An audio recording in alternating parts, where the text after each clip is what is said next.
বন্ধুরা, আজ আমি শ্রী শ্রী ঠাকুরের মুখে কিছু অমৃত কথা পড়ব ও আপনাদেরও শোনাব। স্বামী ব্রহ্মানন্দ বলছেন, সাধুসঙ্গ বিশেষ দরকার। তাদের দেখলে, তাদের কথা শুনলে মনে ধর্মভাব ও সদ্ভাব জেগে ওঠে এবং সংশয় দূর হয়ে যায়। তাদের পবিত্র জীবন, ভাবময় জীবন দেখে মন যতটা প্রভাবিত হয়, শত বই পড়লেও তা হয় না। অধর সেন প্রায় একজন স্কুল ইন্সপেক্টরকে সঙ্গে নিয়ে ঠাকুরের কাছে আসতেন। সেই সঙ্গীটির প্রায় ভাব হতো। একদিন ঠাকুরের নিকট আসার পরে ঠাকুর সমাধিস্থ হন। ঠাকুরের মুখে এমন হাসি যেন আনন্দ আর ধরে না। তখন অধরবাবু সেই সঙ্গীটিকে বললেন, তোমাদের ভাব দেখে ভাবের উপর আমার একটা ঘৃণা হয়েছিল। কেননা তোমাদের ভাব দেখে বোধ হয় যেন ভেতরে কত যন্ত্রণা। ভগবানের নামে কি যন্ত্রণা থাকে? ঠাকুরের ভিতরে আনন্দ দেখে আমার চোখ ফুটল। ঠাকুরের ভাবও তোমাদের মতো দেখলে এখানে আর আসা হতো না। ঠাকুরের কাছে না এলে, তার এই ভাব না দেখলে অধরবাবুর মনে সংশয় কখনো যেত না। এই হলো সাধু সঙ্গের ফল। ঠাকুর রাত্রে 1-8 ঘন্টার বেশি প্রায় ঘুমাতেন না। কখনো সমাধিতে, কখনো সংকীর্তনে, আবার কখনো বা হরিনাম করতে করতে রাত কাটিয়ে দিতেন। কখনো কখনো দেখেছি 1-1.5 ঘন্টা কাল সমাধি অবস্থায় রয়েছেন। সে অবস্থার কথা বলার চেষ্টা করেও কথা বলতে পারতেন না। সমাধি থেকে নেমে আসার পর বলতেন, দেখো, ও অবস্থায় মনে করি তোমাদের সাথে কথা বলবো, কিন্তু তখন যেন আমার কথার ঘর বন্ধ হয়ে যায়। সমাধির পর বিড়বিড় করে কি বলতেন, মনে হতো যেন কারোর সঙ্গে কথা বলছেন। শুনেছি পূর্বে প্রায় সমাধি অবস্থায় থাকতেন। বিভিন্ন সময়ে তিনি বিভিন্ন প্রকার সমাধিতে মগ্ন হতেন। কোনো সময় তার সমস্ত শরীর কাঠের মতো শক্ত হয়ে যেত। এই অবস্থা থেকে নেমে এলে তার সাধারণ ভাব অতি সহজেই আসত। আবার যখন তিনি গভীর সমাধিতে ডুবে যেতেন, তখন সমাধি থেকে নেমে আসবার পরেই জলে ডোবা মানুষ যেমন হাঁপিয়ে ওঠেন, সেইরূপ হাঁপিয়ে জোরে একটা নিঃশ্বাস নিতেন। তারপর ক্রমশ তার বাহ্যজ্ঞান আসত। ভাব সম্বরণের পরেও কিছুক্ষণ যেন মাতালের মতো কথাবার্তা বলতেন। সব বোঝা যেত না। ওই সময় কখনো কখনো ছোট ছোট সংকল্প করতেন, শুক্তো খাবো, তামাক খাবো ইত্যাদি। আবার কখনো মুখের উপর দিয়ে হাতটা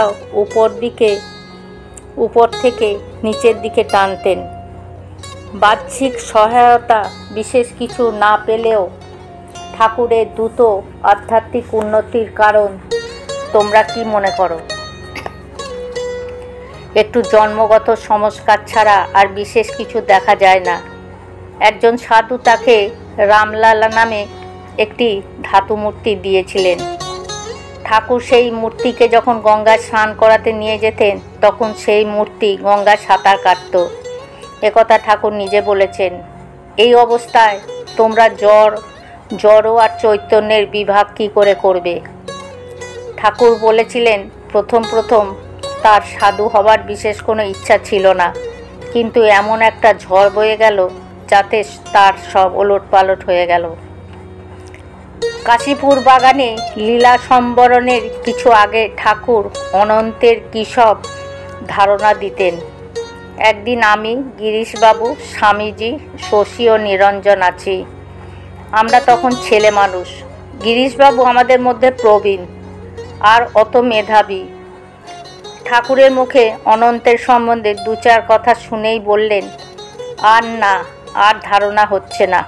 কী সব কথা বলতেন। সুখদেব, দেওপিঁপড়ে একদানা পেয়েই বিভোর। রাম, কৃষ্ণ প্রভৃতি অবতারেরা সচ্চিদানন্দ গাছে থলো থলো ফলছে, এইসব অনন্তের ভাব। আমরা তখন ছেলে মানুষ, অত ধারণা করতে পারবো কেন? ঠাকুর একদিন বললেন, কালীঘরে ধ্যান করছি যেন একটা পর্দা উপরে উঠে যেতে লাগলো, মায়ার বা অজ্ঞানের। আরেকদিন মা আমায় দেখালেন যে কোটি সূর্যের জ্যোতি সামনে, সেই জ্যোতি থেকে আর একটা চিৎঘন রূপ দেখলাম। আবার খানিক পরে সেটা জ্যোতিতে মিলিয়ে গেল। নিরাকার যেন সাকার হলো, আবার সাকার যেন নিরাকার হলো। ঠাকুরের কি অমানসিক ক্ষমতা ছিল! সেই সময় আমরা ভাবতুম এটা একটা অসাধারণ ক্ষমতা মাত্র, কিন্তু তার স্বরূপ ঠিক বুঝতে পারতুম না। এখন আমরা বুঝি সেটা কি অদ্ভুত ক্ষমতা।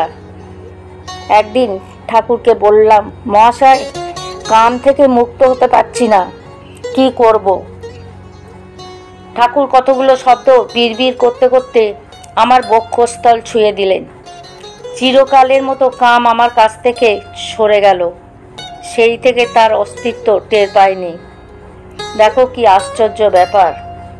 অনিমাদি বিভূতি আমার নজরে কখনো পড়েনি, কিন্তু লোক চরিত্র তিনি খুব বুঝতে পারতেন। আরও এই রকমের অনেক অদ্ভুত ব্যাপারে আমি নিজে দেখেছি। বন্ধুরা, আজ এখানে এই পর্যন্তই, এখানেই পাঠ শেষ করছি। জয় ঠাকুর, জয় মা।